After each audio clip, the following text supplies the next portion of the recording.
Bonjour à tous et bienvenue dans cette vidéo, je suis Gérald, coach trader sur les bases fondamentales du trading. Préparons cette journée du vendredi 21 février et commençons tout de suite par analyser le calendrier économique sur Investing. Alors durant cette matinée sur le secteur européen, nous allons retrouver quelques annonces économiques sur les PMI notamment en France et en Allemagne. Maintenant, ce qui concerne ce début d'après-midi 14h30, pas grand-chose à déclarer, donc soyons quand même attentifs. Aussi au 15h30 à l'open du marché américain, 15h40 16h, 17h.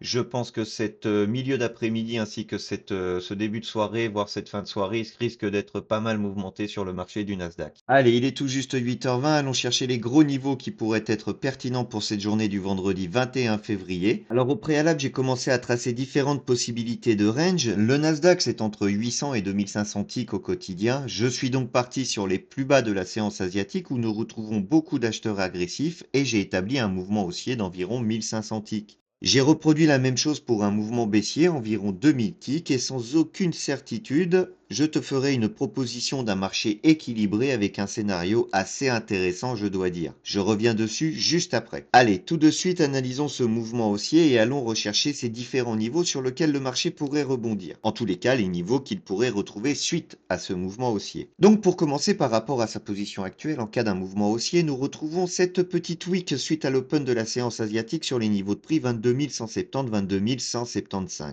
En cas de cassure de cette wick, le marché retrouvera le VPOC de ces 5 dernières journées condensées sur les niveaux de prix 22 185, puis quelques zones de résistance suite à des week high 22 230, 22 235, puis évidemment cette volume value area high sur les 22 251. Si le marché désire casser cette zone d'équilibre, il viendra se confronter à ce haut de box qui est la value area du TPO profile sur les 22 285. Puis une petite résistance sur cette week high 22 295, 22 300, puis nous retrouvons ensuite ce double top sur les 22 320. Et là ensuite le marché aura la possibilité d'aller rechercher les plus hauts historiques sur les 22 390, 22 450. Passons maintenant sur le mouvement baissier. Donc en cas d'un mouvement baissier, le marché devrait commencer par casser ses bas de zone d'équilibre de volume value area low sur les 22 105 et regarder avec ce petit LVN sur les 22 090.50.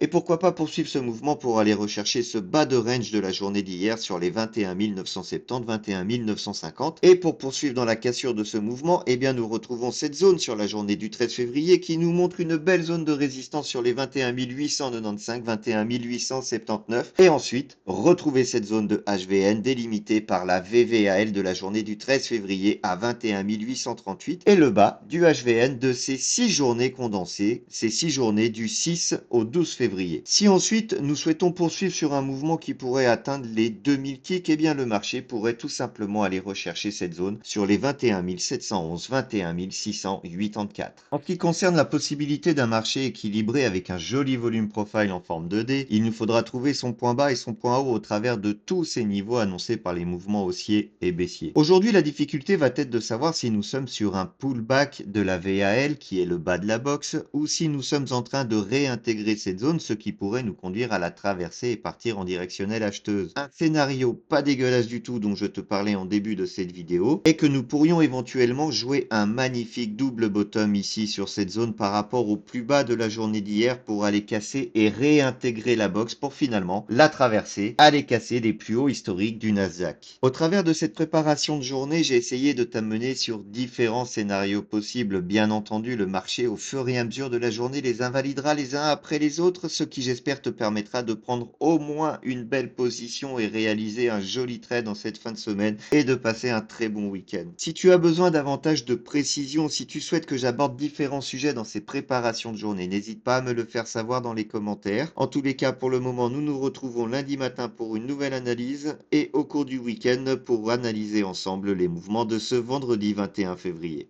Allez, je te souhaite une excellente fin de semaine.